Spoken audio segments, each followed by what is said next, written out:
try to make me feel embarrassed. There are types I've been in name, but they tell me I'm the one with problems. They're the ones who are insane, so for those who are but won't admit it, you shouldn't be like that, cause you could be 20% cooler and 10 seconds slower. Shout it out. I'm proud to be a brony. Yeah, yeah. I'm proud to be a brony. Hello mares and gentle colts, my fellow bronies. Welcome back to I'm Brony and I'm Proud. My goodness, has it been a while. Over 4 years in fact. Gosh, has a lot changed since our last episode. This includes joining the ranks of the State Emergency Service as a volunteer, branching out into the Brony house, and even further with bad script readings, plus moving back to Melbourne prior to being the most locked down city in the world. As a favor for a friend, because friendship is magic, I am reading an essay titled Bronies, How One Group Changed Public Perception of Men by Karim Aboukoura. Cartoons and toys through the ages always had a clear target audience for which they were trying to appeal to. Barbie was for girls, Transformers was for boys, girls like to play with pink things, boys like to play with blue things. My Little Pony was no exception when it came out in the 80s. It was primarily targeted at girls, with the main purpose of selling toys, until a new version of the famous franchise called My Little Pony Friendship is Magic released on October 10th, 2010, and the media and general society lost their minds. And the reason for it? Grown men were starting to watch the show. Yes, you heard me right. Grown men and teenagers were watching the show, collecting merchandise, and they even made their own name for the group called Bronies. Now the media didn't like this because it went against the norm and gender roles accepted by society, causing the boomers to label them as creeps, pedophiles, man-children, and blah blah blah. Now, I've been a brony myself, Karim that is, for the past 7 years, and even had a good cry when the show ended. I know I did. I have been teased at school but never in public. Luckily, I have never been teased when I'm going down the girl toys aisle at my local toy store. But it does not excuse the view that these old people and uncultured high school students have on the fandom. I will now show you that they are not who you think they are. They are very creative, caring, and just normal people. One of the things that probably comes to mind when I tell you that grown men watch a show for little girls is that they are basement dwellers. But this is just a harmful assumption. Most people are highly educated, have high-paying jobs, and have their own regular lives. Some bronies are musicians and even make amazing, professional-sounding music based on the TV show and performed it at Alicon, a My Little Pony convention held in Adelaide, Australia. Some notable brony musicians are the Living Tombstone, Forever Free Brony, and Forest Rain. There are some fans that make really detailed, intricate drawings and art of the characters in the show. There is even a website where they can post up artwork and music called Equestria Daily. So the assumption that bronies are antisocial and lazy cannot be further from the truth. Another big stereotype that society makes is that bronies are weak, sensitive, and feminine. This is the biggest load of crap I have ever heard. Bronies are more emotionally sensitive, but that is not a bad thing at all. If anything, we need more people like it. Also, there are bronies in the military. Yes, the military. The most stereotypically masculine manly job in existence. In fact, it has actually helped a lot of soldiers out of depression. Take for example, Brian Mishke. After he got back from Iraq, he fell into a deep depression. After he discovered ponies, he rediscovered his love for art. Some fans even make custom military gear based off My Little Pony. One of them stated, My friends were making fun of me for being a brony for years.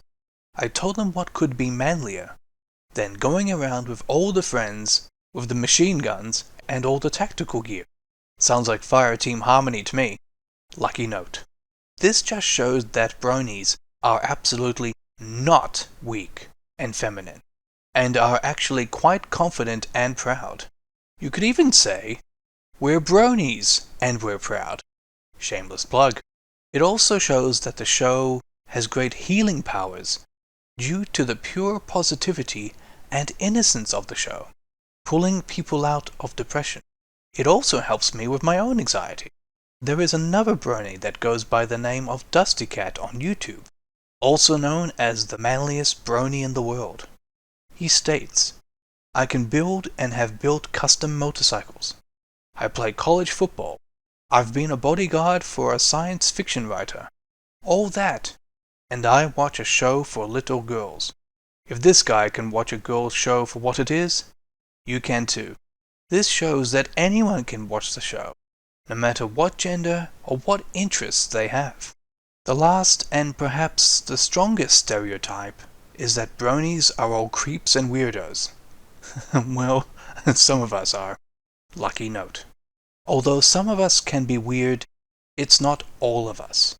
But I can see why people think that because if you're a man and you tell someone you like watching My Little Pony, that would seem a little weird and deviant.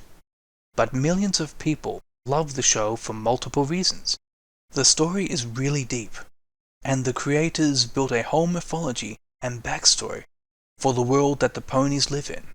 The characters are super relatable, so everyone can see a little bit of themselves in at least one pony. The show is surprisingly engaging and dark at times, lucky note.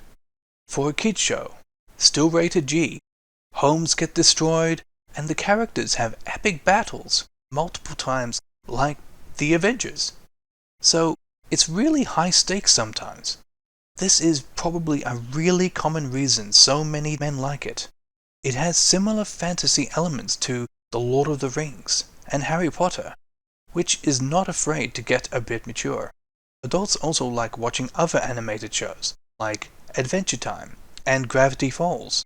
So why should My Little Pony be any different? The biggest reason, though, is probably because the show is so wholesome, pure and innocent. It's literally impossible to not smile at least once, and there is no negativity in it whatsoever, unless it's part of the story. Lucky note. There's a 99.99% chance you watch an episode and feel all warm and fuzzy inside. All the characters understand each other, and are kind to others, and learn off one another, and teach valuable lessons for anyone to follow. Not just kids, complemented by its great animation. It's really colorful. People just watch it because it's simply a really well-made, well-thought-out, animated show with relatable characters and a surprisingly deep story and mythology. So no, we're not weirdos. We are simply enjoying something, just like any other fandom does. Author's note. I recommend anyone to check it out. Yes, you. Even you. It's really good! So, is it so bad that bronies like to make themselves feel good? Especially considering recent COVID circumstances. In conclusion, bronies are absolutely not what you would expect. They are perhaps the most creative, passionate, kind people and fandom you would ever meet. Truth is, I feel like they're a bit underappreciated, since they openly and publicly challenge gender roles and change society's perception on how men should act and what shows they should watch. So they should be commended for that at least. The funny thing is, most people doing a news report on them hadn't even seen one episode of the show. So what right do they have to criticize us so harshly? I have shown that they have good jobs and are well educated, very creative, and just have regular lives. No different to you. Honestly, they should not be treated any different to a fan of Harry Potter or Star Wars. Although not as popular as the fandom once was, there's still people creating songs and art. Until September 24, when a new generation of the show came out, and it just starts all again. So in summary, don't judge or tease someone just because they have different interests. There's no better time to say, I'm proud to be a Brony, and will not change anytime soon. Thank you very much, Karim, for asking me to read your essay, and thank you to all our listeners who have stayed with us all this time. Catch you later. This has been I'm Brony and I'm Proud. Lucky Knight speaking. Thanks for listening. Remember to like us on Facebook and follow us on Twitter at IBAIPshow. Proud to be a Brony. Intro and outro by Black Griffin. My Little Pony, Friendship is Magic. My little pony. I used to wonder what friendship could be.